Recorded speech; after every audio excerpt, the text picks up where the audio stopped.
18 साल के गौतम को पुलिस ने धर दबोचा था। लेकिन आश्चर्य की बात थी कि उसका साथी भूमा उसी इलाके में होने के बाद भी पुलिस की नजरों में आने से बच गया था। दूसरी तरफ कोलकाता से कई सौ किलोमीटर दूर बांकुरा जिले में बसे उनके गांव छातना में गांव वालों ने गौतम की मां मिताली को डायन करार देकर बंदी बना लिया था और रात बीतने के साथ आने वाली सुबह वो उसकी जिंदगी का फैसला करने वाले थे। भूमा अचानक कहां लापता हो गया था और जिन लोगों के संपर्क में वो था, क्या गौतम अपनी मां तक पहुंच पाएगा? क्या वो बचा पाएगा अपनी मां की जान? और कैसे पहुंचेगी वो इस केस के पीछे छुपे सच तक? ऐसे कई सवालों की एक लंबी लिस्ट है और आइए इन सभी सवालों के जवाब हम खोजते हैं आज इस केस के दूसरे और आखिरी भाग में।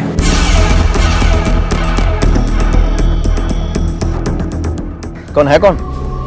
विद्रोही। विद्रोही? ले चलो sir. Sir sir sir please please मुझे अभी जाने दीजिए। आप बोलोगे तो मैं सारी जिंदगी जेल में रह लूंगा, लेकिन अभी मुझे जाने दीजिए सर। उठा सर। वो लोग मेरी माँ को मार डालेंगे सर। कौन? गांव वाले। सर मुझे अभी जाने दीजिए। आप फांसी में करने को चाहेंगे मैं चढ़ जाऊंगा, लेकिन अभी मुझे जाने दीजिए sir please.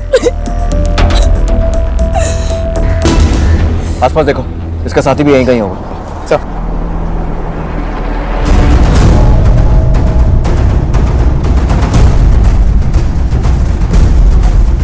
Sir please. Sir आसपास कोई नहीं है। कहाँ है तेरा साथी? मुझे नहीं पता, और अगर पता पे हो तो नहीं बताता। ना तो मुझे मार से डर लगता है और ना ही मरने से। अच्छा, तो फिर और किससे डर लगता है?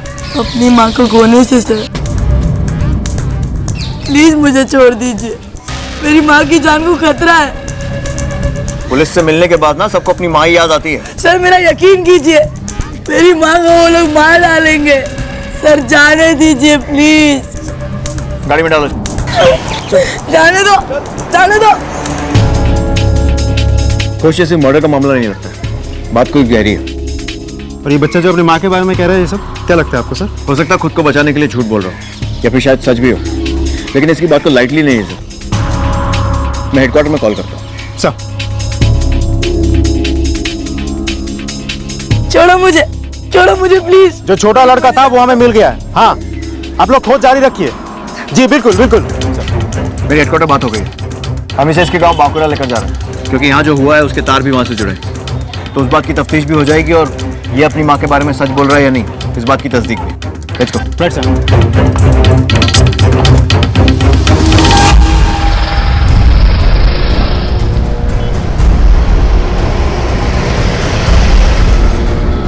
गौतम, हम तुम्हारी माँ को बचा सकते हैं, लेकिन उसके लिए तुम्हें हमारे सवालों के जवाब देने होंगे। पहला सवाल, इस छोटी सी उम्र में तुम्हारे हाथ में पिस्तौल किसने और क्यों थमाई, और तुम पढ़ने लिखने की बजाय विद्रोही कैसे बन गए? ठीक है, गाड़ी घुमाओ और कलकत्ता वापस चलो। सर मैं बताता हूँ, सब कुछ बताता हूँ। मुझे पिस्तौल किसी ने नहीं थमाई थी, मैं अपनी मर्जी से ही विद्रोही बना हूँ। 2 साल पहले हम यहीं कोलकाता में ही रहते थे। मैं, बाबा, माँ और मेरी छोटी बहन साची। फिर बाबा को गांव में बिजनेस करने का अच्छा मौका मिला तो हम कोलकाता छोड़ के गांव में चले गए, बांकुरा जिले में। वहीं पे मेरा स्कूल में भी एडमिशन हो गया।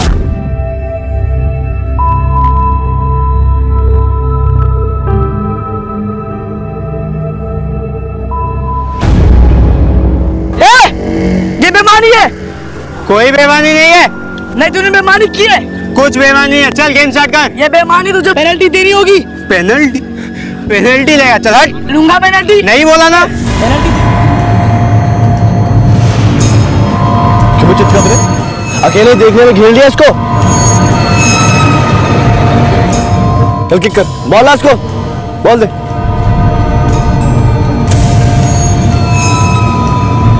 गोल।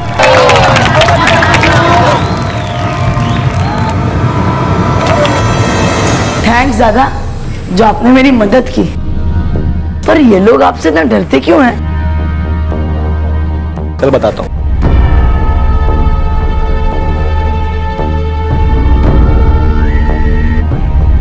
साला तुम लोगों का ना एक समस्या है। तुम सोचते हो कि शर्ट पैंट पहन ली, 4 किताबें पढ़ ली, इंग्लिश में गिट पिटा लिए तो इस समाज की बराबरी कर लोगे।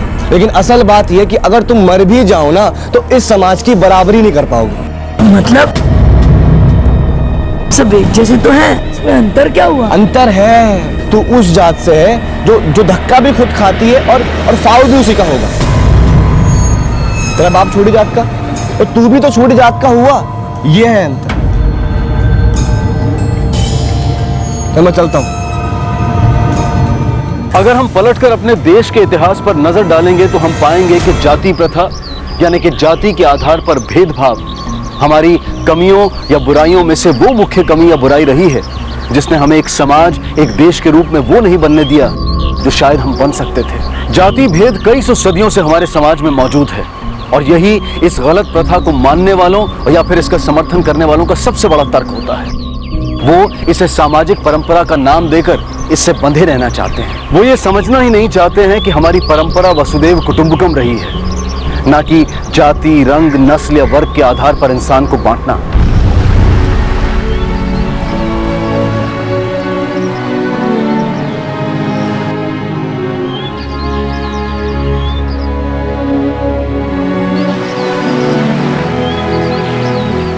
माँ, इंसान अपने जन्म से नहीं कर्मों से जाना जाता है ना माँ? आपने ही कहा था ना। तो फिर हाँ, न सब सच्चाई जानते हैं और न ही समझते हैं। समाज को समझाने में और संभालने में वक्त तो लगता ही है। एकदम से कुछ नहीं बदलता है और ना ऐसा होने की उम्मीद करनी चाहिए। पर क्यों माँ? तो चल। हाँ,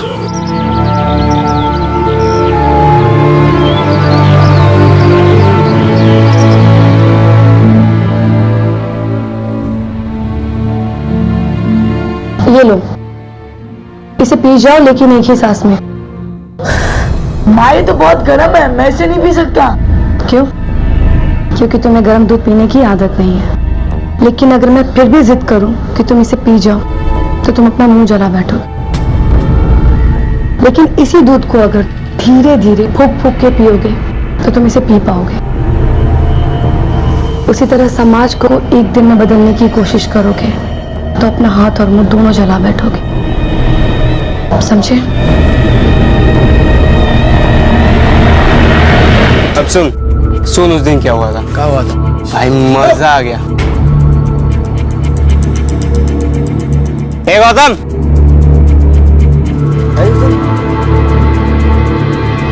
ओए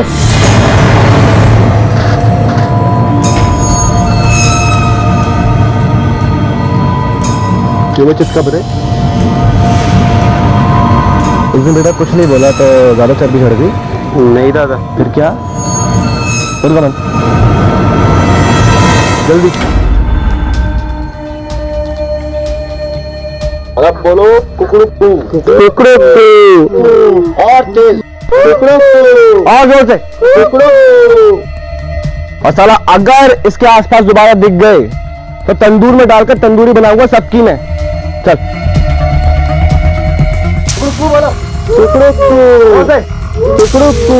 और जोर से बोलते रहो। ये लोग आपसे इतना डरते क्यों हैं? इस कपड़े से? और जो इससे ना डरे ना,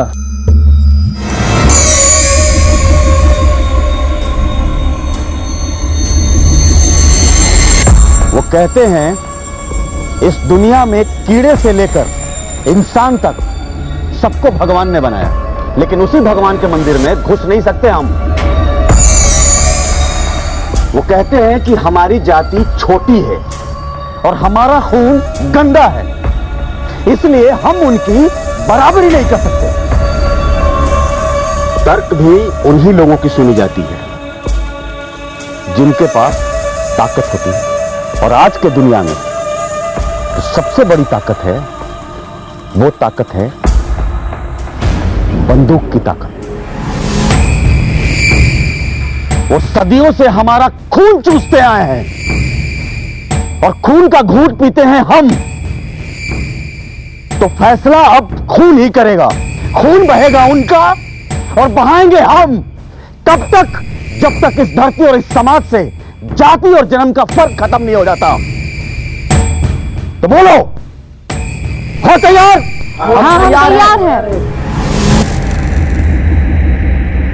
कमांडर, ये गौतम अपना ही भाई है, कोलकाता से आया है, गांव में नया है। So how do you find your life in our village? कौन सी जिंदगी पसंद है तुम्हें, गांव की या कोलकाता की? मुझे गाँव तो अच्छा लगा, लेकिन गांव को ये पसंद नहीं आया। कोई बात नहीं, ये रीता दीदी हैं, ये भी कलकत्ता की रहने वाली है। देखो गौतम, अगर तुम चाहो तो ये सब कुछ रुक सकता है। तुम बदल सकते हो इस समाज को आज से ही। लेकिन मेरी माँ तो कहती है कि जैसे गर्म दूध को एक सांस में नहीं पिया जा सकता, वैसे ही समाज को एक दिन में भी नहीं बदला जा सकता है। तुम्हें क्या लगता है ये चित्तरंजन और उसके दोस्त जैसे लोग ऐसे ही बदल जाएंगे? कभी नहीं। बस एक तरीका है उन लोगों को बदलने का। क्या? वो गर्म दूध का गिलास तुम लो और मार दो उनके मुंह पे।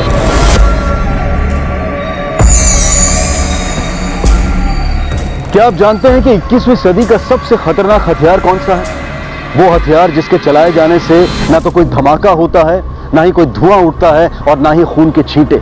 यहां तक कि जिसके खिलाफ इसे इस्तेमाल किया जाता है उस तक को खबर नहीं होती है। और ना सिर्फ वो, बल्कि उसकी आने वाली कई नस्लें, कई पीढ़ियां तबाह और बर्बाद हो जाती हैं। और वो हथियार है विचार। इंसान का उठाया हर कदम उसके विचारों से प्रेरित होता है। अगर विचारधारा ही गलत होगी तो इंसान जो भी कदम उठाएगा वो गलत ही होगा। और बच्चों और युवाओं की विचारधारा को दूषित करना आसान भी होता है और कारगर भी।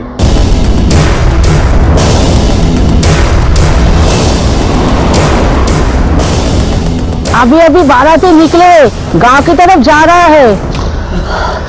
ठीक है।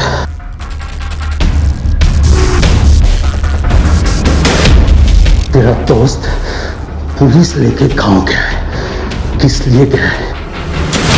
लेकिन नहीं पता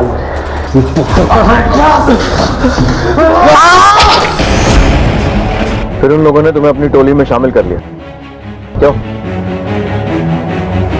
इन दिनों हमारे गांव में सीआरपीएफ की एक टुकड़ी आई हुई थी और झुमकी की मां ने उनके पास कमांडर के खिलाफ मुखबरी की थी। सब खबर है। वो थ्रेशर पंप वाले कल सुबह बैंक में 5 लाख रुपए जमा करने वाले, और वो कमांडर और उनके साथी वो गांव के छोटे तालाब है ना, वहां उनको लूटेंगे।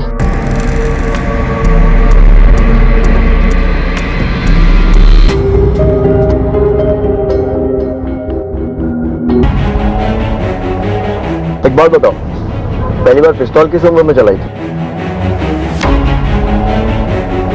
जब उसने मेरी माँ को छेड़ा था।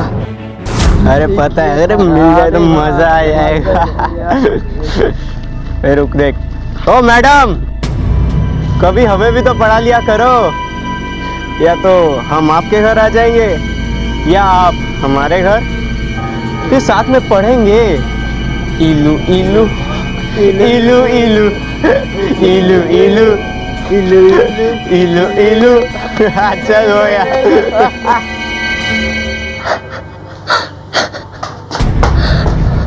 अरे साची, क्या हुआ? तू रो क्यों रही है?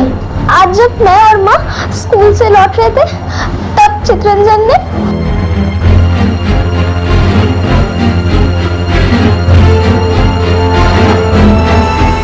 आज फिर से पकड़ लिया? नहीं, आज मैंने पकड़ा था उन्हें। क्यों?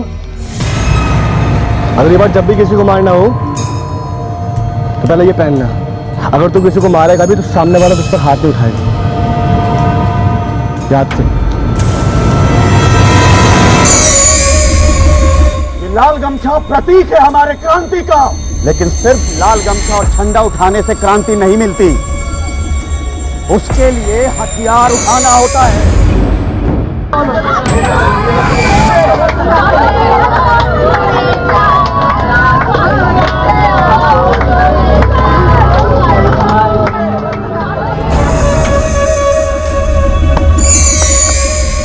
शाबाश। अरे ये हुई ना बात, क्या बात है। अरे वाह, क्या बात है। हाँ, पहली बार में इतना तगड़ा हाथ, बहुत बढ़िया। कमांडर, ये सब गौतम की बहादुरी की वजह से हुआ है। अच्छा, तुम लोग एक काम करो, पुलिस तुम लोगों को खोजेगी। तुम यहाँ से सीधा घर जाओ और घर वालों को बोलना कि 2 दिन के लिए तुम जा रहे हो क्रिकेट मैच खेलने के लिए बांकुड़ा में, और वहां से सीधा तुम यहीं चले आना। यहाँ 2 दिन आराम से छिप कर रहो तुम लोग। 2 दिन के बाद मामला ठंडा होगा, फिर चले जाना। ठीक है? चलो ठीक है, चल।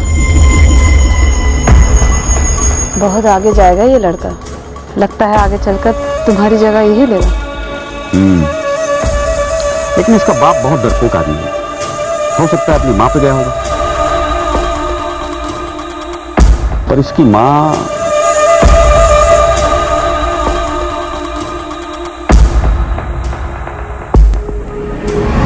कमांडर के मुंह से अपनी तारीफ सुनकर गौतम की खुशी का ठिकाना नहीं रहा था। उसे ऐसा लग रहा था कि मानो उसे साक्षात भगवान का आशीर्वाद मिल गया। उसका ऐसा महसूस करना लाजमी भी था, क्योंकि गौतम और उसके जैसे अन्य समाज की ज्यादतियों के शिकार नवयुवकों के लिए कमांडर किसी भगवान से कम नहीं था, जो उन्हें एक आदर्श समाज और समाज में बराबर के दर्जे की गारंटी दे रहा था, एक नया सपना दिखा रहा था। लेकिन सोचने वाली बात यह थी कि यह सपना जितना आदर्श था,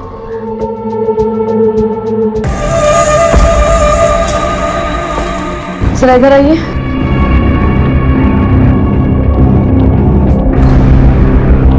अरे क्या हो गया? आपने मुझे पहले क्यों नहीं बताया? जिस मेहमान का आप सुबह से इंतजार कर रहे थे वही कमांडर है। पहले नहीं बताया तो क्या हुआ? अभी बता दिया। जाओ अंदर जाओ। क्यों कर रहे हैं आप ये सब? ऐसे इंसान के साथ संबंध बनाने में क्या फायदा है? इससे मेरी बिजनेस बढ़ेगा, गांव के लोग मुझसे डरेंगे। बिजनेस का तो मुझे नहीं पता, लेकिन इतना जरूर जानती हूँ, बुरे के साथ रहकर कभी किसी का भला नहीं हुआ है। अरे क्या हुआ? आप लोग हमारे बारे में बात कर रहे थे क्या? नहीं नहीं, आपके बारे में बातें नहीं हो रही थी। कुछ लेंगे आप? हाँ। क्या? मेरी बीवी।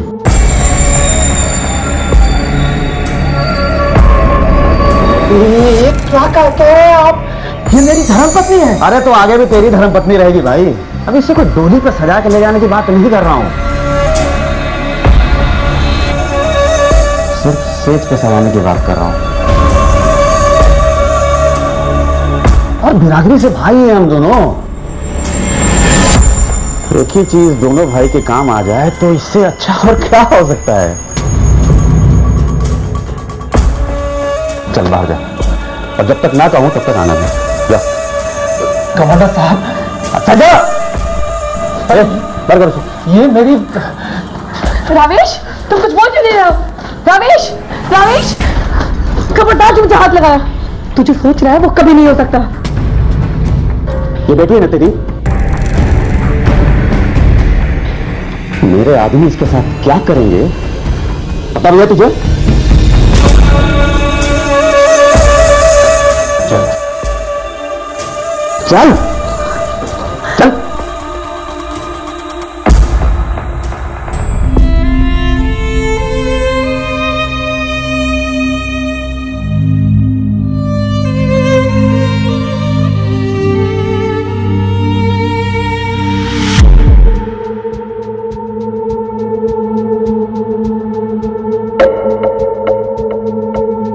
ये 3 रातें जो तेरे साथ बिताया ना, तब समझ में आया कि तेरे बेटे में इतनी गर्मी आई कहां से। फिर आऊंगा।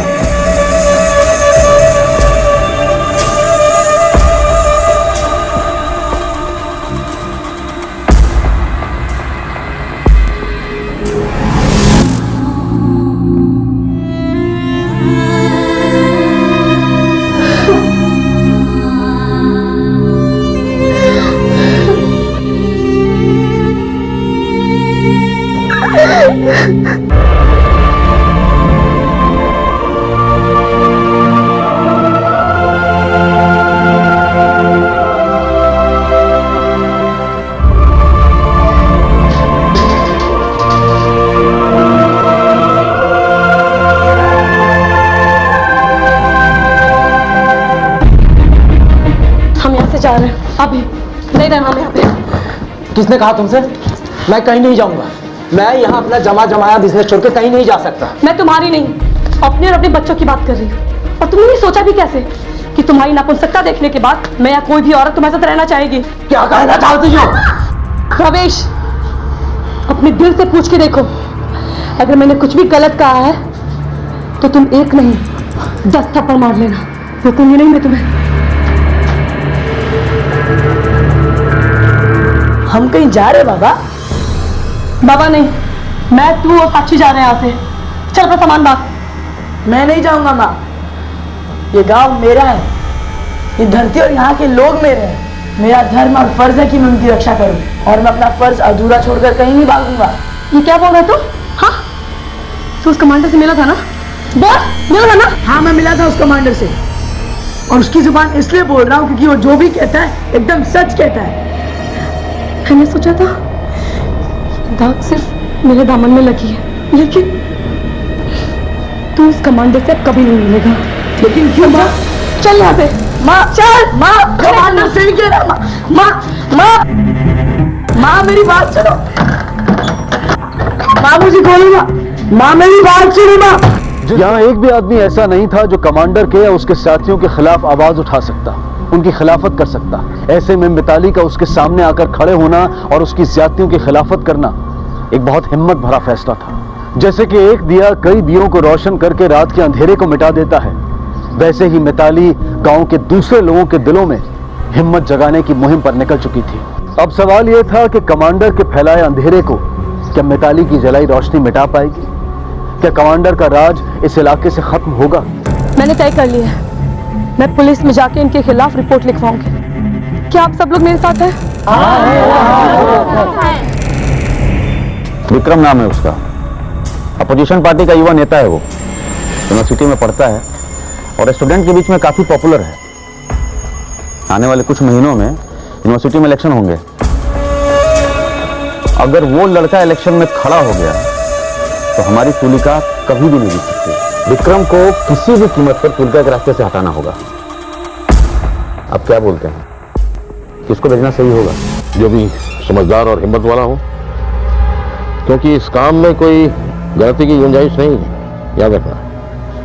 तो भोमा गौतम, वो भोला भी है दिखने में और मासूम भी, उस पर कोई शक भी नहीं करेगा। भोमा उसके साथ जाएगा स्टैंड बाई पर। मगर सर, मैंने तो सुना है कि उसकी माँ ने उसको घर में बंद करके रखा है, ना ही उसको कहीं बाहर जाने दे रही है और ना ही किसी बाहर वाले को मिलने अंदर आने दे रही है। तो फिर तुम उसकी फिक्र मत करो, मैं निकाल लूंगा उसे। लड़का स्मार्ट है, कलकत्ता रह भी चुका है, शहर को अच्छी तरह जानता भी है। उस पर कोई शक भी नहीं करेगा। उसे भेजने पर होगा क्या, उसके मां के हाथ पैर भी बंधे रहेंगे। हाँ, साली आजकल बहुत ज्यादा उड़ने लगी है। गौतम बड़ा हो रहा है निकाली, ये तरीका सही नहीं है उसे अपनी बात समझाने का।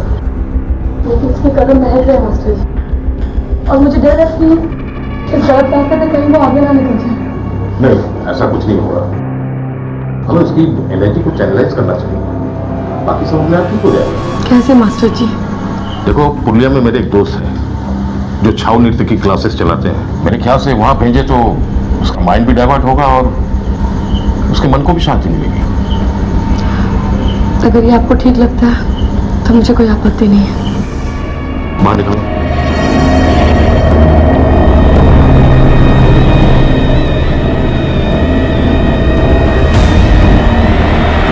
माँ, अपना ख्याल रखो। तुम भी। और जब मैं वापस आऊंगा ना तो तेरे लिए कुछ ऐसा लेकर आऊंगा जिसको देखकर तू बहुत खुश हो जाएगी। सच्ची? पर तुम ऐसे अचानक क्यों जा रहे हो, वो भी अकेले? अकेले का जा रहा हूँ, मेरे साथ गौतम भी तो जा रहा है। गौतम? हाँ। पर वो तो पुरुलिया जा रहा है ना नाच सीखने। कौन बोला? सीमा ने बोला। वो मेरे साथ जा रहा है, कमांडर हम दोनों को भेज रहे हैं किसी का काम तमाम करना। क्या ये क्या कह रही तू झुमके? हाँ दीदी, मुझे भोमा ने खुद बताया, वो अभी बस निकलने ही वाले हैं। तू साक्षी के पास बैठ, मैं भी आती हूँ।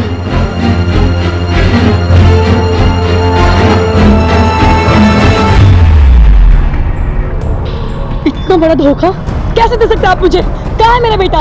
मैं सच जान चुकी हूँ। चुपचाप बता मेरा बेटा कहाँ है, नहीं तो। जब जान चुकी है तो फिर पूछ क्यों रही हो? मैं तो गया, बहुत दूर निकल गया, अब तुम्हारे हाथ नहीं आने वाला है। तू भी उन नस्ल के साथ मिला हुआ है? हाँ, नहीं छोड़ूंगी मैं तुझे। बताओ मेरा बेटा कहाँ है? मैनाक! मैनाक! दीदी दीदी दीदी दीदी दीदी दीदी वो लोग सांची को लेके गए। कौन? वो कमांडर। तुझे उसका डर पता है? हाँ, वो पुराने वाले खंडर में। दीदी चल।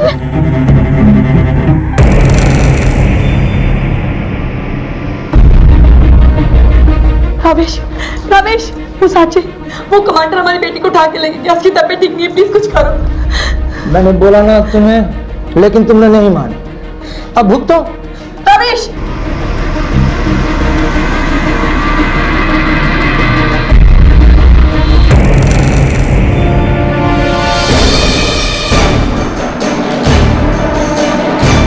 अन्याय के खिलाफ लड़ने का दावा करने वाले अन्यायियों के खिलाफ मिताली ने जो जंग छेड़ी थी, वो जंग वो हारती हुई दिखाई दे रही थी। जिन लोगों के लिए उसने इस जंग की शुरुआत की थी, वो खुद उसके खिलाफ हो गए थे।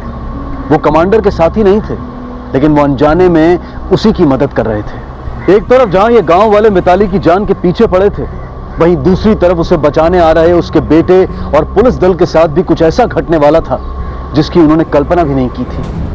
क्या गौतम अपनी मां को बचा पाएगा? और क्या इस जद्दोजहद में उसकी जान भी खतरे में आ जाएगी?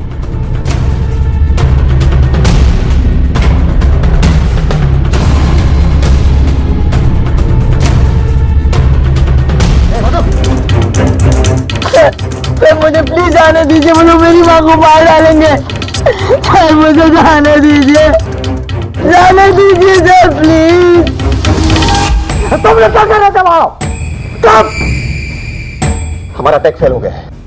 गौतम को पुलिस ने पकड़ लिया, पुलिस लेकर यहाँ पे आ रही है। कभी भी आ सकते हो। अब हमें क्या करना चाहिए सर? वो बाद में सोचेंगे, पहले इस औरत को मार डालना बहुत जरूरी हो गया हमारे लिए, वरना अगर ये पुलिस को जिंदा मिल गई, सारे के सारे मारे जाएंगे, कुछ नहीं बचेगा। मार डालो इसे। अरे लेकिन गांव वाले सारे काम पे गए हुए हैं, वो शाम को लौट के आए। अरे चुप! अरे उनके फैसले के बिना कैसे हो सकता है? उनके फैसले और जाहिर के बाद फैसला करेंगे। तो फैसला करने के लिए नहीं, फैसला हमारा सुनने के लिए है, और हमने फैसला कर लिया है। चला दो इसे।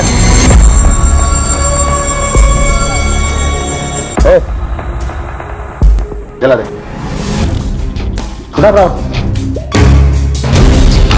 ठीक है, कर रहे, छोड़ो मुझे, जाने दो मुझे, छोड़ो मुझे। उन लोगों ने मेरी माँ को भी ऐसे ही मार डाला था, डायन बताकर।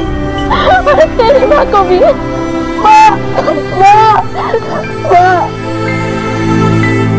यही है वो क्रांति जिसका उन लोगों ने तुमसे वादा किया था।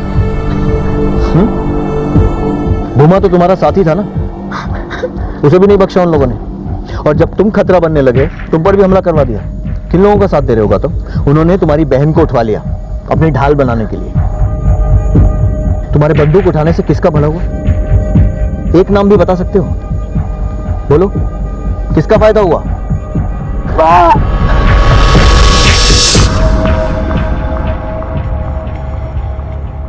सर, मैं आपको सब कुछ बताऊंगा। मैं जानता हूँ वो लोग कहाँ गए होंगे।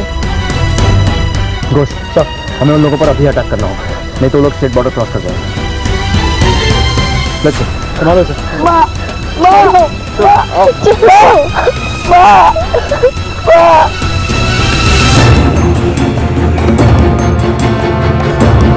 सब्जी मिल जाएगी, तुम चिंता मत कर। रुक जाए तो गोली मार दूंगा। Inspector sir. गौतम, अब तुम्हें कोलकाता ले जाकर कोर्ट में पेश करना होगा, लेकिन एक सवाल का जवाब दो। तुम तो विक्रम को मारने गए थे, फिर तुलिका को क्यों मारा? सर, तुलिका भी इन लोगों की तरह झूठी थी। मुझे और बोमा दादा को उसकी असलियत पता चल गई थी।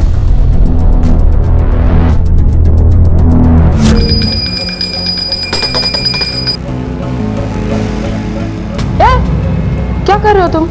दूर हटो, हाथ मत लगाना। पूजा की आरती को सिर्फ ब्राह्मण छू सकते हैं और कोई नहीं। जाओ।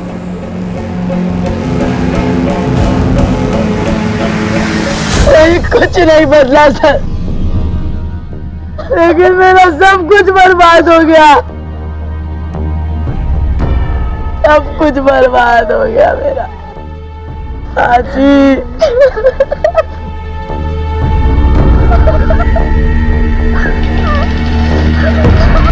अपनी माँ की एक बात याद रखना बाबा, समाज को एक दिन में बदलने की जिद गर्म दूध एक सांस में पीने जैसी होती है, कुछ ना कुछ जरूर जलता है। चलो, जो समाज बुराई से अपने बच्चों और युवाओं की सोच की रक्षा नहीं कर पाता, उस समाज के बच्चे या तो उस बुराई का शिकार बनकर खत्म हो जाते हैं या फिर खुद उस बुराई के वाहक बनकर उसे समाज में फैलाने की मुहिम में लग जाते हैं। ठीक ऐसा ही हुआ था गौतम के साथ। जिस समाज पर उसे संभालने की, उसकी सुरक्षा और उसके विकास की जिम्मेदारी थी, जब उसी समाज ने उसे दुत्कारा तो वो कमांडर और रीता दी जैसे असामाजिक तत्वों के हाथों की कठपुतली बन गया और अपने समाज के खिलाफ हथियार उठाकर खड़ा हो गया। लेकिन हमारे पास अब भी थोड़ा वक्त है। अगर हम चाहते हैं कि हमारे बच्चे, हमारे युवा अपने ही समाज के लिए खतरा ना बन जाएं, तो हमें अपने अंदर कुछ बदलाव लाने होंगे। उन कुरीतियों को दूर करना होगा जो इंसान को इंसान से फर्क करना सिखाती हैं। देखते हैं हमारे आज के एपिसोड की दूसरी कहानी। नमस्कार, आदाब। क्राइम पेट्रोल डायल 100 में आप सबका स्वागत है। कई बार हमारी जिंदगी से जुड़े कुछ ऐसे राज होते हैं जिन्हें हम दुनिया के सामने लाने से डरते हैं। हमें इस बात का डर होता है कि अगर ये राज लोगों के सामने आ जाएंगे तो हमें लेकर उनका नजरिया हमेशा के लिए बदल जाएगा।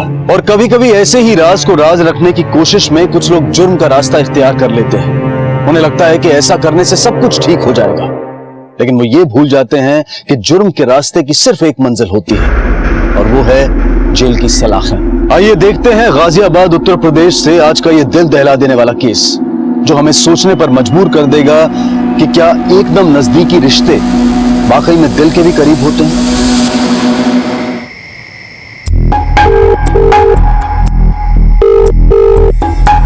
आंटी, आपकी टीवी में ऐसी क्या खराबी आ गई जो अभी तक ठीक नहीं हो पा रही है? बेटा ठीक तो तब होगी ना जब टीवी रिपेयर करने वाला आएगा। मम्मा, क्या हुआ? पापा से बात हुई आपकी? नहीं।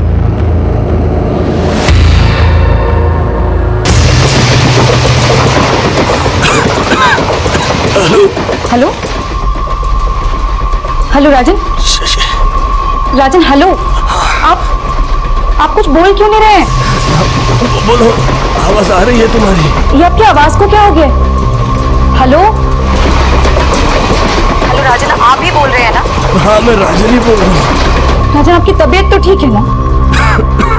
राजन, मैं आपको कब से फोन लगा रही थी, आप मेरा फोन भी नहीं उठा रहे। राजन, मुझे बहुत घबराहट हो रही है। आप हैं कहाँ? आप घर कब तक आएंगे? शशि जीते जी तो कभी। राजन, आप ये क्या बोले जा रहे हैं? क्या कह रहे हैं आप ये? मेरी जिंदगी पटरी से उतर गई है शशि। अब मैं ऐसे खुद के जी नहीं सकता।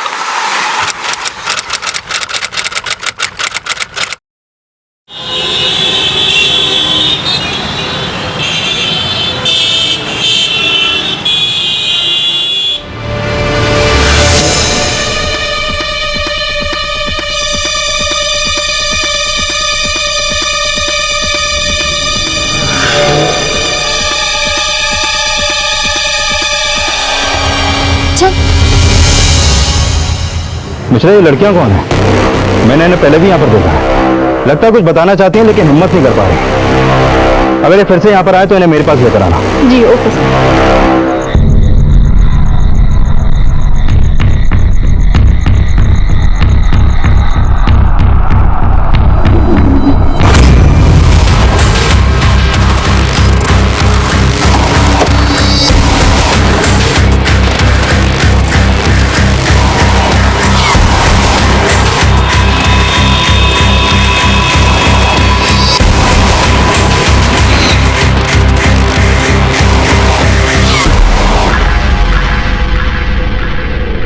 आपको कुछ ना कुछ एक्शन तो लेना ही होगा, वरना हमें मजबूरन पुलिस में कंप्लेन करनी होगी। मैडम, पिछले 10 दिन में ये तीसरी बार हुआ है कि कोई हमारे कमरे में घुस रहा है। सारे मेले स्टाफ को बुलाओ। Yes ma'am. पता तो चले कि आजकल औरतों वाला शौक किसके दिल में जग गया है।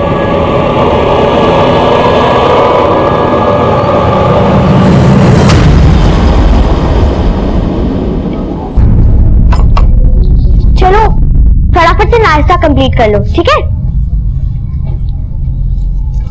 पापा, ये 5.1 होम थिएटर सिस्टम क्यों लाए हैं आप? बेटा ये तुम्हारी मम्मी के लिए नया गिफ्ट है। गिफ्ट? हाँ। पर क्यों? बेटा तुम तो अपनी मम्मी को जानती हो ना, छोटी छोटी बातों में नाराज हो जाती है। अब 15 दिन पहले हमारा झगड़ा हुआ था, अब तक चालू। तो बेटा उनके गुस्से को शांत करने के लिए एक गिफ्ट तो बनता है कि नहीं?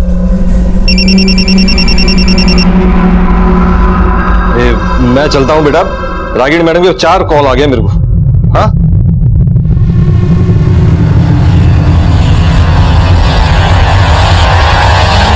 कोई जवाब देगा या किसी दूसरे रास्ते से सच उगलवाऊं मैं? मैम, ये टिक्कम सिंह से पूछिए, मुझे तो इसी पे शक है। पहले ये तो बताइए मैडम, चोरी किस चीज की हुई है? टिक्कम सिंह,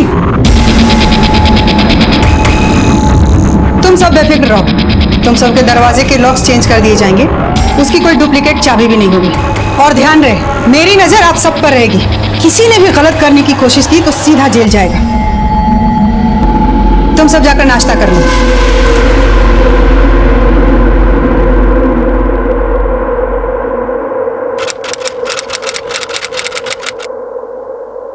तुमने बर्थ कंट्रोल हटवा दिया क्या? राजन, एक बार और ट्राई करते हैं ना। शशि तुम बेटे की लालसा लिए बैठी हो, हमारी बेटियां किससे कम है क्या? बिल्कुल कम है, इसीलिए तुम्हारे परिवार वाले मुझे इन बेटियों की माँ होने के ताने देते हैं। वो लोग अगर तुम्हें ताने देते हैं ना, तो वो लोग में कमी है, तुम में नहीं। लेकिन आज तक तुम पर छोड़ा हुआ था ना, कौन सा लड़का पैदा हो गया? हाँ, प्लीज तुम समझने की कोशिश करो। मैं सोच समझ कर ही कह रही हूँ, और अगर इस बार तुम राजी नहीं होगे ना, तो मुझसे बात करने की भी जरूरत नहीं, समझे तुम?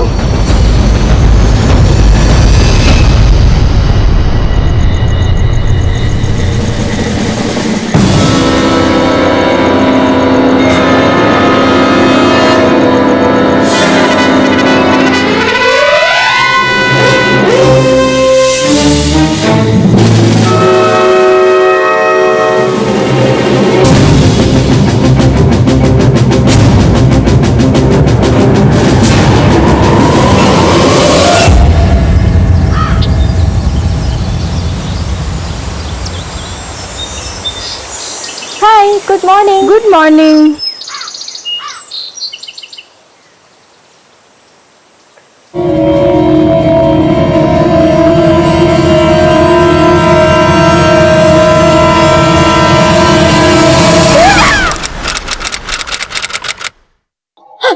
हेलो राजन, राजन आपकी आवाज ठीक से नहीं आ रही है मुझे। हेलो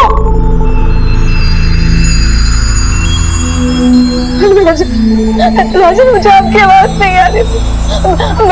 मैं स्पीकर पे रख रही हूँ फोन।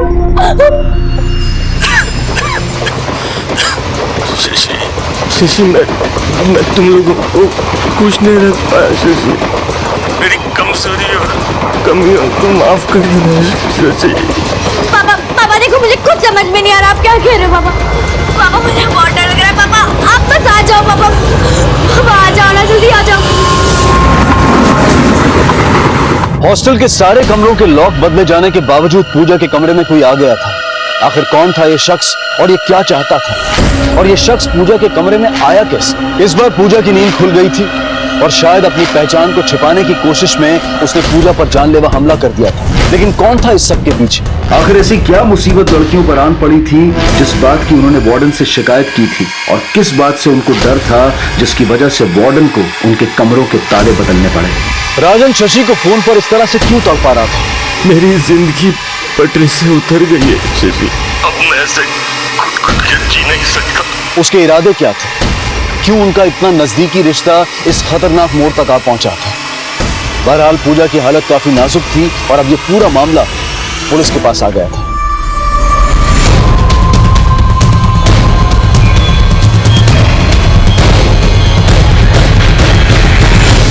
लेकिन जिस चीज से वार किया गया है वो यहाँ क्राइम सीन पर कहीं भी दिखाई नहीं दिया। मैंने पूरा कमरा चेक किया। उसके घर वालों को खबर की? सर वो भोपाल की रहने वाली है, उसके आगे पीछे कोई भी नहीं है। सर मैंने कई बार पूजा को इस लड़की के साथ अपने पुलिस स्टेशन के बाहर देखा है।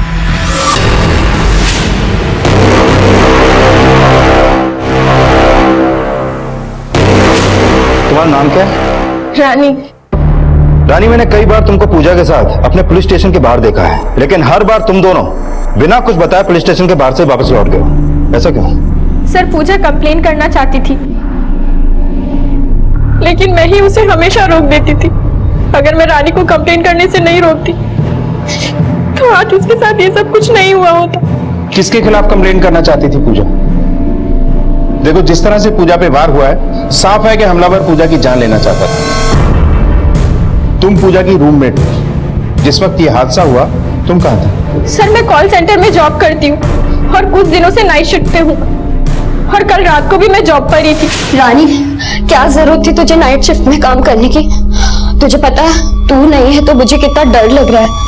प्लीज रानी, प्लीज तुम ना अपनी शिफ्ट मॉर्निंग में करवा ले। देख पूजा, तू टेंशन मत ले, और वैसे भी रागिनी मैम ने हमारे सारे दरवाजों के लॉक्स चेंज करवा दिए, इसलिए हमारे कमरे में अब हमारे अलावा कोई नहीं आ सकता। अब तो चुपचाप सो जा, मैं सुबह आके मिलती हूँ। लेकिन सुबह जब मैं हॉस्टल आई और रूम का दरवाजा खोला तो पूजा गिरी हुई पड़ी। लेकिन कोई पूजा की जान क्यों लेना चाहेगा? सर कुछ दिनों से हमारे कमरे में से रात को कोई हमारे अंडरगारमेंट्स चुरा रहा था। जी सर। इसलिए कल ही रागिनी मैम ने हमारे सारे दरवाजों के लॉक्स चेंज करवा दिए थे। लॉक्स चेंज करवाने के बाद मैंने चाबियां लड़कियों को ही दे दी थी, और उसकी कोई डुप्लीकेट चाबी भी नहीं थी। समझ में नहीं आ रहा है कोई अंदर कैसे आ सकता है। आप लोगों को किसी पे कोई शक है?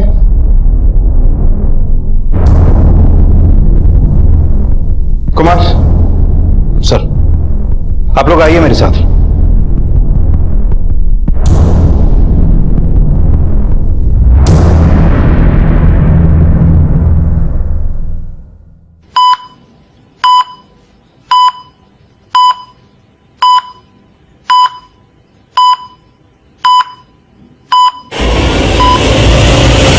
टिक्कम ने ये सब किया है या नहीं ये तो नहीं पता, पर हाँ उसकी नजर में खोट तो जरूर था।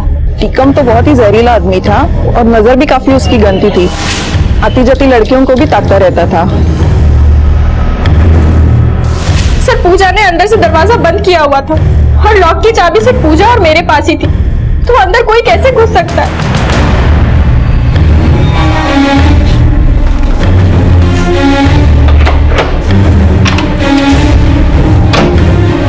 ना तो कोई फोर्स्ड एंट्री है और ना ही पूजा इतनी रात को किसी के लिए दरवाजा खोलेगी।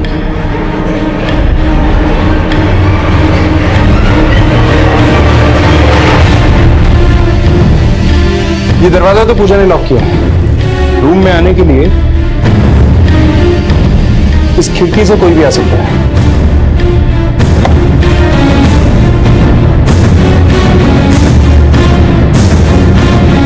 चेतन,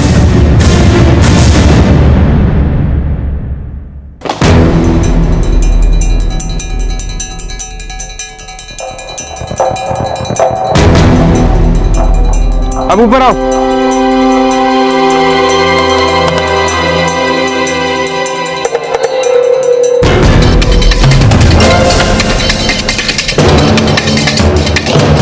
चेतन, यहां से नीचे जाकर ऊपर आने में मुश्किल से 1.5 मिनट लगते हैं।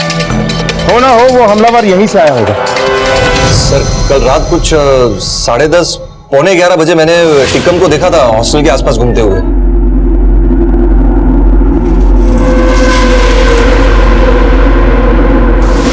लेकिन सर ये उसी ने किया कि नहीं ये मैं नहीं बता सकता। और उस समय तुम क्या कर रहे थे हॉस्टल के पास? सर मैं तो इस हॉस्टल की मेस का मैनेजर हूँ, यहीं पास में ही रहता हूँ। हर रोज रात को खाना खाने के बाद यहाँ पर आता हूँ, ये चेक करने के लिए कि मेस बराबर लॉक हुई है कि नहीं। टिक्कम सिंह, पूजा को कल रात आखिरी बार 10 बजे देखा गया, जब वो खाना खाकर अपने रूम में लौटी थी। उसके बाद उस पर हमला हुआ और वो कोमा में। देखिए साहब, आप लोग उनके बहकावे में मत आना, मैंने कुछ नहीं किया। कल रात को कहा था तू? वो साहब, मैं अपने दोस्तों के संग बैठ के पी रहा था, पत्ते भी खेल रहे थे मेरे रूम पे। कौन से दोस्त? बंटी और बबलू। साहब टिक्कम तो कल रात हमारे साथ ही था। हम लोग पूरी रात उसके रूम पे बैठ के पत्ते खेल रहे थे। अगर तुम लोग पूरी रात उसके रूम में बैठकर पत्ते खेल रहे थे तो क्या टिक्कम था तुम्हारे साथ पूरी रात? नहीं साहब, वो पूरी रात तो हमारे साथ नहीं था, बीच में ही कहीं चला गया था। तुम लोग खेलो, मैं अभी आता हूँ। कहाँ जा रहे हो टिकम? आ रहा हूँ अभी। रात को 10:30 बजे सारे दाव पेच बीच में छोड़कर कौन से पत्तों पे किस्मत आजमाने निकला था तू? देख, सच बोल दे, वरना हमारे दाव पेच तुझ पे भारी पड़ेंगे। साहब मैं हॉस्टल का केयर टेकर हूँ, मुझे रात को भी काम करना होता है। मैं सिर्फ राउंड अप के लिए निकला था रात को, और मुझे गेट भी बंद करना था साहब। लड़की मरते मरते बची, कोमा में अपनी जिंदगी के लिए लड़ रही है। अभी तो हम तुम्हें जाने दे रहे हैं, लेकिन तुम्हारे खिलाफ अगर कोई भी सबूत हमारे हाथ लगा तो याद रखना, ये हवालात ही तुम्हारा घर बनेगी। सर इस केस में टिक्कम सिंह के अलावा ऐसा और कोई नहीं है जो हमारे शक के घेरे में हो। मैंने सबसे पूछताछ की, पर बाकी सब लोग ना तो किसी पर शक कर रहे हैं और ना ही किसी के पास किसी के खिलाफ कोई शिकायत है। पूजा कोमा से बाहर है? नहीं सर, अभी तक तो नहीं, लेकिन इस केस के सिलसिले में मेरी उसकी डॉक्टर से बात हुई। सर उनका कहना है कि पूजा पर हमला करने वाले की हाइट पूजा से शायद थोड़ी ज्यादा होगी, क्योंकि पूजा को चोट ठीक उसके सर के ऊपर लगी थी। लेकिन हमारे पास उसके खिलाफ कोई सबूत नहीं। सर हमने हॉस्टल से जुड़े हर शख्स की हाइट क्रॉस चेक की। टिक्कम के अलावा एक राजन भी है जिसकी हाइट पूजा से ज्यादा है। सर मैं तो इस हॉस्टल की मेस का मैनेजर हूँ, यहीं पास में ही रहता हूँ।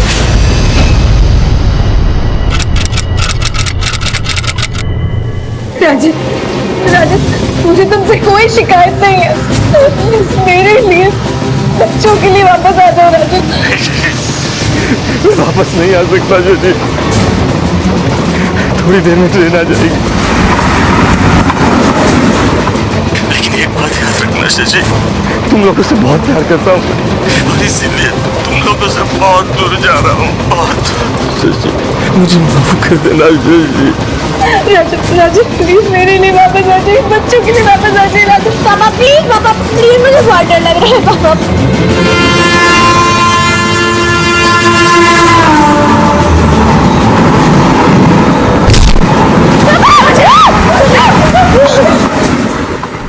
इस केस में हमारे पास किसी के खिलाफ भी कोई सबूत नहीं है। ये केस एक ऐसी अंधेरी गुफा में है जिसका दूसरा सिरा नजर भी नहीं आ रहा। सर, ये लोग मिलना चाहते हैं। सर प्लीज हमारी मदद कीजिए, मेरे पति की जान खतरे में है। क्या हुआ उन्हें? ये सुनिए, मेरी जिंदगी पटरी से उतर चुकी है शशि। राजन मुझे आपकी आवाज नहीं आ रही, मैं स्पीकर पे रख रही हूँ फोन। शशि, शशि मैं तुम लोगों को खुश नहीं रख पाया शशि। मेरी कमजोरी और कमियों को माफ कर देना शशि।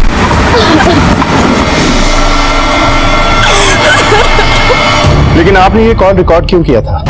सर पिछले कुछ हफ्तों से मुझे ब्लैंक कॉल्स आ रहे थे।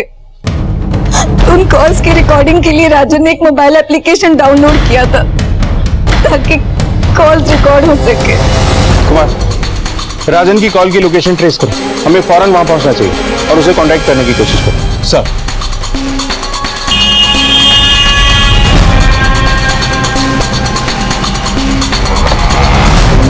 सर इस तरफ है। सर राजन की लास्ट लोकेशन इसी रेलवे ट्रैक की थी, लेकिन अभी उसका फोन स्विच ऑफ आ रहा है। लगता है डिप्रेशन में आकर उसने अपना फोन बंद कर दिया। चप्पा चप्पा सर्च करो।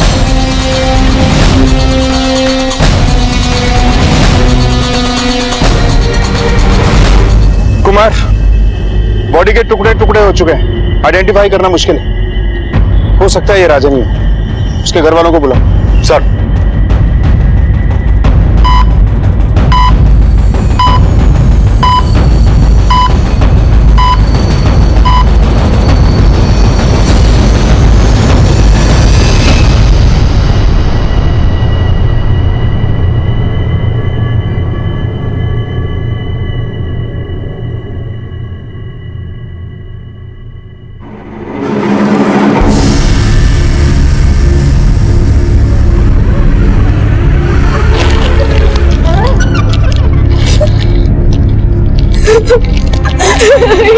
राजन के कपड़े सर,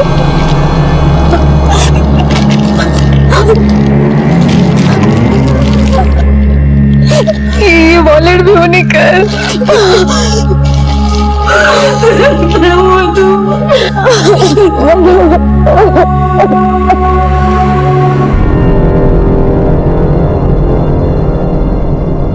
सब मैंने राजन के इन कॉल रिकॉर्ड को अच्छी तरीके से चेक किया, इसमें कुछ खास तो नहीं मिला। उसकी लास्ट कॉल 11:15 बजे शशि को ही हुई थी।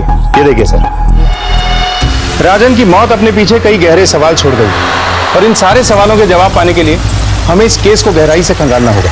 मे बी सिर्फ पूजा पे हुआ हमला इसकी वजह नहीं। एक काम करो, राजन और उसकी फैमिली के बारे में उनके मोहल्ले में पूछताछ करो। सर,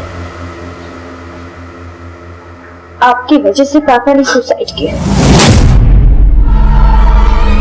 क्या बकवास कर रही हो तुम मधु? हाँ, सब सुन लिया था मैंने। आपको एक बेटा चाहिए था ना, इसलिए लड़ती रहती थी आप उनसे। तंग आ गए थे वो आपसे। आप नहीं मारा उन्हें। सर, ये राजन की पोस्टमार्टम रिपोर्ट। सर, राजन की प्रिलिमिनरी पोस्टमार्टम रिपोर्ट के मुताबिक उसकी मौत 12 तारीख की शाम 6 से 7 बजे के बीच ही हो गई थी, वो भी सर पे चोट लगने की वजह से। ये देखिए, ऐसा कैसे हो सकता है? अगर 11 सवा 11 के बीच वो रेलवे ट्रैक वाली लोकेशन से अपनी फैमिली से फोन पे बात कर रहा था, तो शाम को 6 से 7 बजे के बीच में कैसे मर सकता है?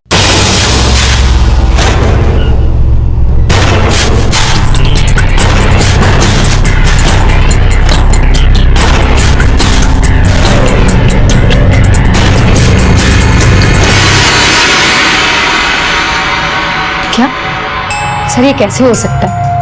11:15 बजे रात तक तो राजन मुझसे ही बात कर रहे थे। रिकॉर्डिंग सुनी थी ना आपने? क्या आपको वाकई में यकीन है कि इस रिकॉर्डिंग में जो आवाज है वो आपके पति राजन की है? हाँ सर, बिल्कुल। बस जिस समय उन्होंने फोन किया था तो खांसी की वजह से थोड़ी सी आवाज भारी आ रही थी। लेकिन आप ऐसा क्यों पूछ रहे हैं? ठीक है, टाइम टू टाइम इस केस की डिटेल्स आपके साथ शेयर करते रहेंगे। अभी आप जा सकते हैं। जी सर।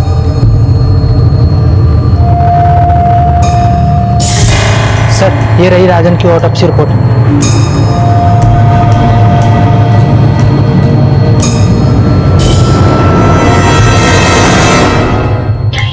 सर, ये राजन की ऑटोप्सी रिपोर्ट। इस रिपोर्ट के मुताबिक उसकी बॉडी में काफी मात्रा में अल्कोहल पाया गया है सर। क्या? हाँ सर। लेकिन ऐसा कैसे हो सकता है? जहां तक हमें पता है राजन तो शराब पीता ही नहीं। और अगर ये राजन है तो उस रात फोन पे कौन था?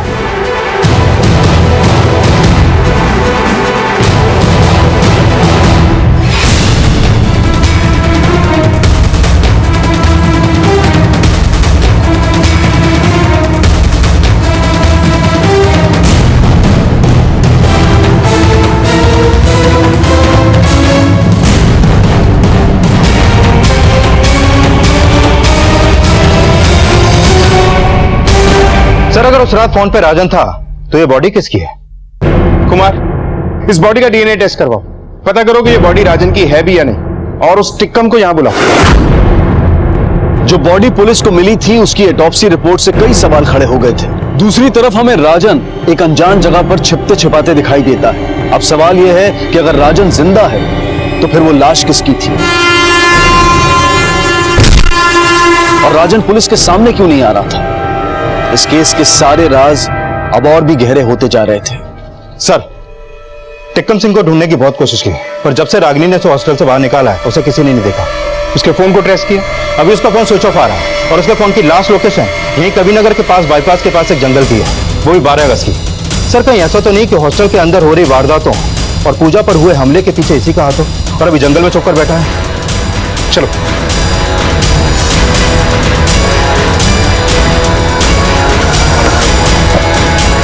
सर, टिक्कम सिंह की लास्ट लोकेशन यही है।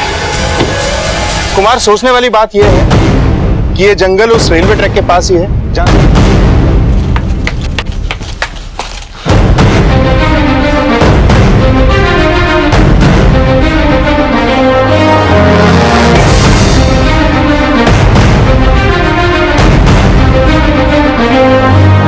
सर, ऊपर आइए जल्दी।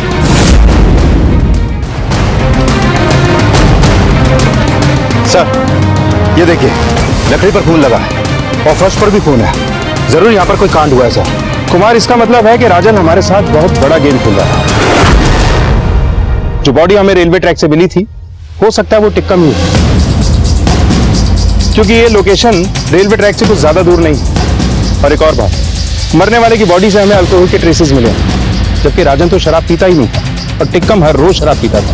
इसका मतलब है जो हमें दिखाया जा रहा है सच वो नहीं है। सर, अगर राजन ने टिक्कम को मारा है तो इसके पीछे उसका क्या फायदा? क्या इन दोनों का पूजा के केस में कोई गहरा ताल्लुक तो नहीं?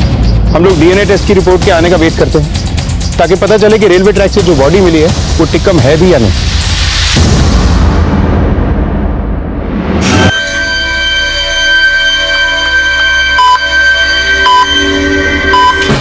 सर, अभी हॉस्पिटल से फोन आया था। आज पूजा पर किसी ने हमला किया और उसे मारने की कोशिश की। क्या? हाँ सर।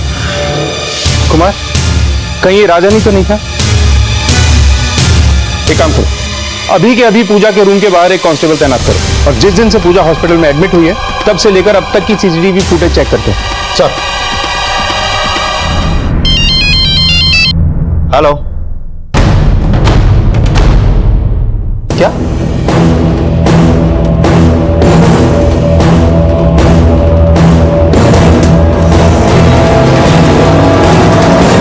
तो राजन है।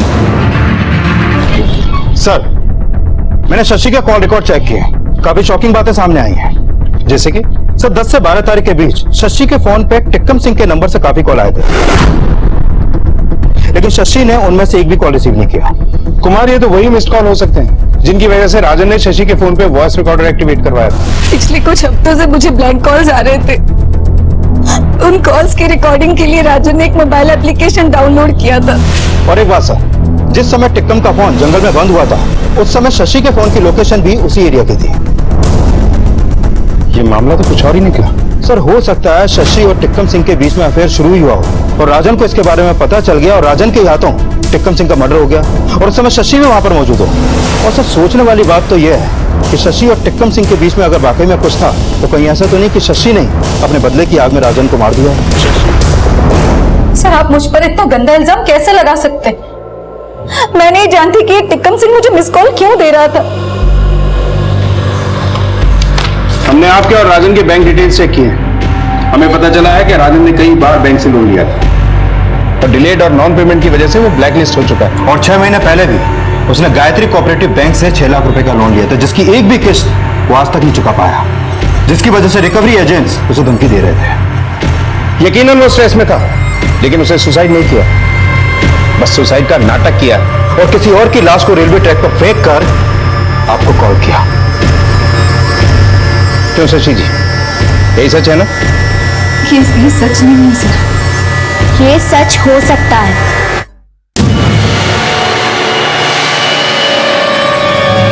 हाँ सर, मेरे पापा मम्मा को खुश करने के लिए कुछ भी कर सकते थे। 2 हफ्ते पहले मैंने तेरी मम्मी के लिए अंगूठी ऑर्डर की थी। 5.1 होम थिएटर सिस्टम। बेटा, ये तुम्हारी मम्मी के लिए नया गिफ्ट है।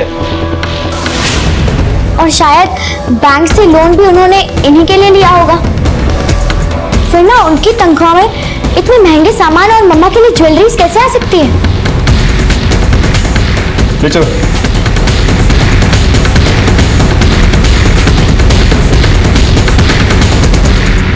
सर, राजन मेरी वजह से बैंक से लोन लेते थे ताकि मेरी इच्छाएं पूरी कर सके और मैंने इस बात का पूरा फायदा उठाया। पिछले 2 महीनों से बैंक के रिकवरी एजेंट्स राजन को फोन करके धमकाने लगे। राजन इस बात से परेशान थे। क्या हुआ? पिछले 6 महीने से बैंक लोन का एक भी इंस्टॉलमेंट नहीं चुका पाया मैं। अब तो नौबत यहाँ तक आ गई है कि अगले 10 दिन में मैंने सारे पैसे नहीं चुका दिए तो मुझे जेल में डाल देंगे। सर, ये सब मेरी वजह से हो रहा था, इसलिए मैंने टिक्कम सिंह से मदद मांगने की सोची। टिक्कम सिंह तुम्हारी क्या मदद करता?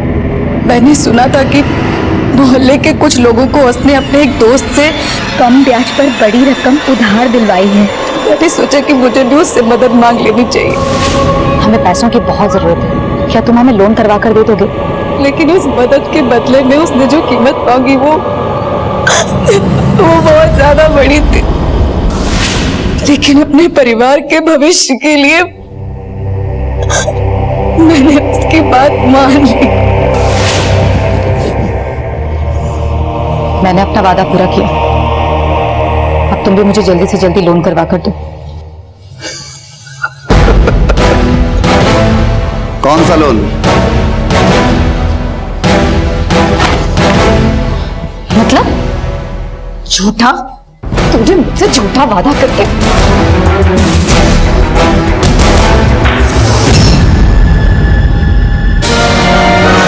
लेकिन बहुत डर गई थी, नहीं समझ में आ रहा था कि क्या करूं।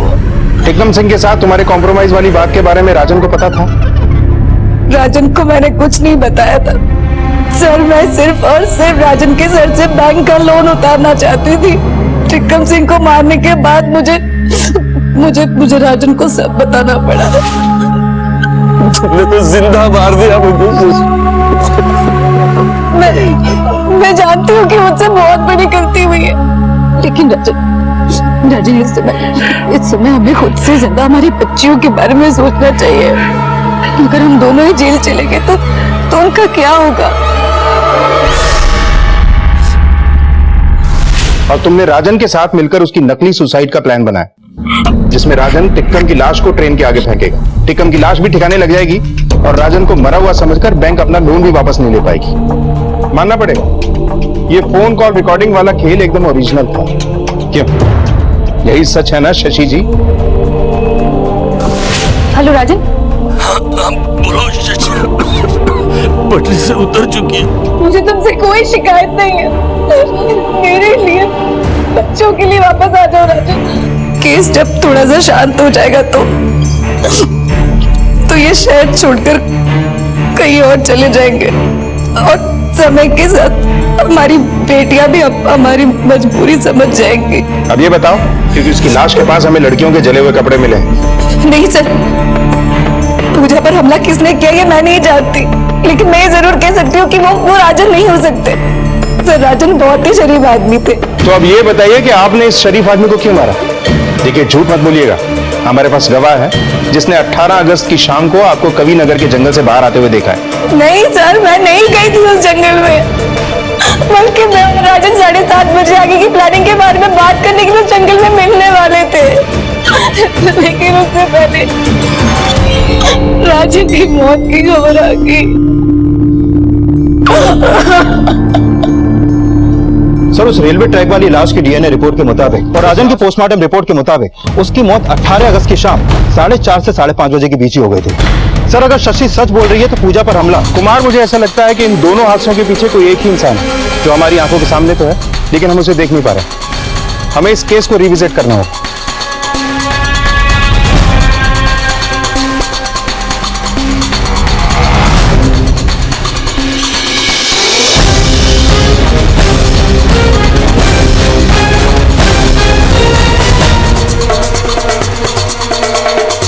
इसकी एंट्री हुई है 3:30 बजे।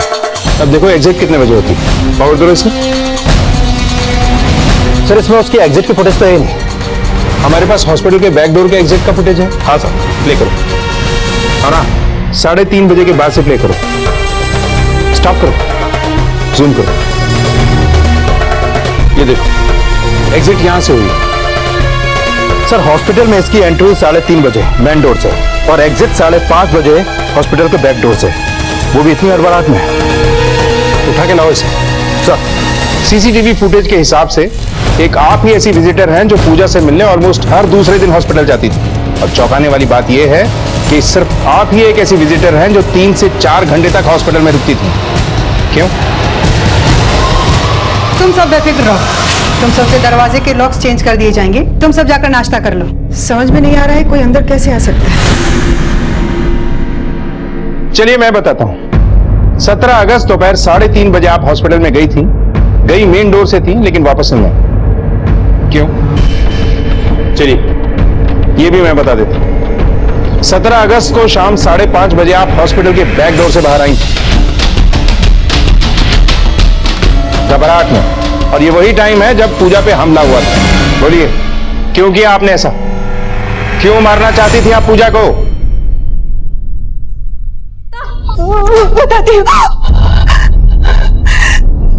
जी। पूजा पर हमला मैंने किया था। लड़कियों के अंडर गारमेंट्स भी मैंने ही चुराई थी। और ऐसा तुम क्यों कर रही थी? क्योंकि इतने सालों से मैं अपना सच छुपाती चली आ रही थी। इस उम्र में आकर मुझे लगा कि मैं दिन पर दिन घुटती चली जा रही हूँ। मेरा सच नासूर बनता चला जा रहा है। कौन सा सच? थोड़ा विस्तार से बताएंगे वार्डन साहिबा? लेस्बियन होने का।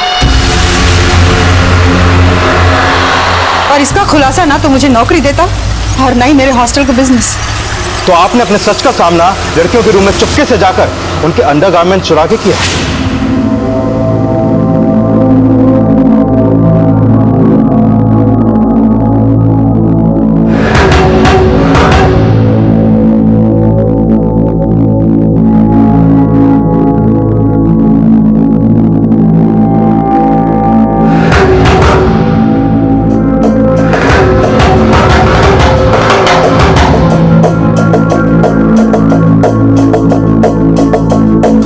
सात अगस्त को आप पूजा के हॉस्टल वाले रूम में गई और जब पूजा ने आपको देख लिया तो आपने उस पर हमला कर दिया।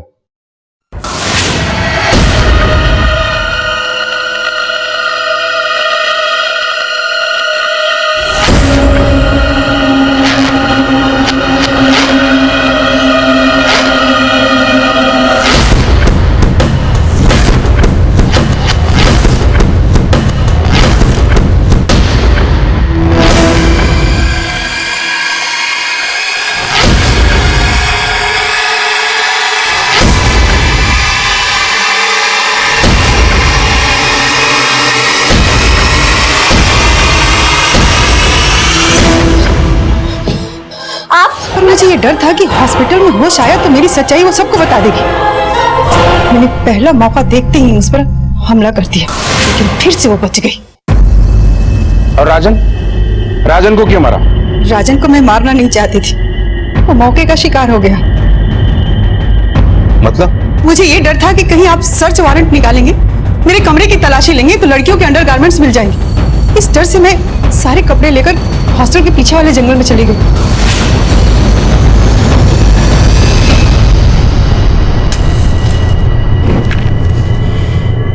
अच्छा, तो आप हैं वो चोर? राजन, तू जिंदा है? दुनिया की नजर में तो नहीं, लेकिन आपके इस राज को मरने के बाद में भी राज रख सकता हूं मैं। राजन, क्या कर रहे तू ये? क्या चाहिए तुझे? पैसे, चुप रहने के पैसे। और रही इस वीडियो की बात, तो इसे तो मैं किसी भी तरह पुलिस स्टेशन तक पहुंचा ही दूंगा।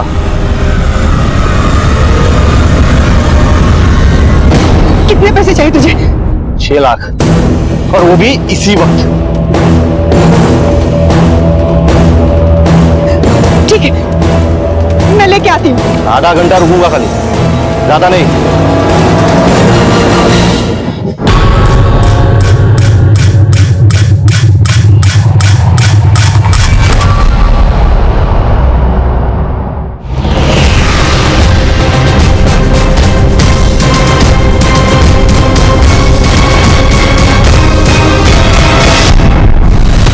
उससे मार दिया। मुझे डर था कि पैसे लेकर भी कहीं वो अपनी जुबान से मुकर गया तो मेरी सच्चाई जमाने के सामने आ जाएगी, और मैं जरा भी खतरा मोल लेना नहीं चाहती थी। मिस रागिनी माथुर, सूर्य ग्रहण की वजह से सच्चाई की रोशनी को कुछ मिनटों के लिए रोका तो जा सकता है, लेकिन किसी भी हाल में उसे छुपाया नहीं जा सकता।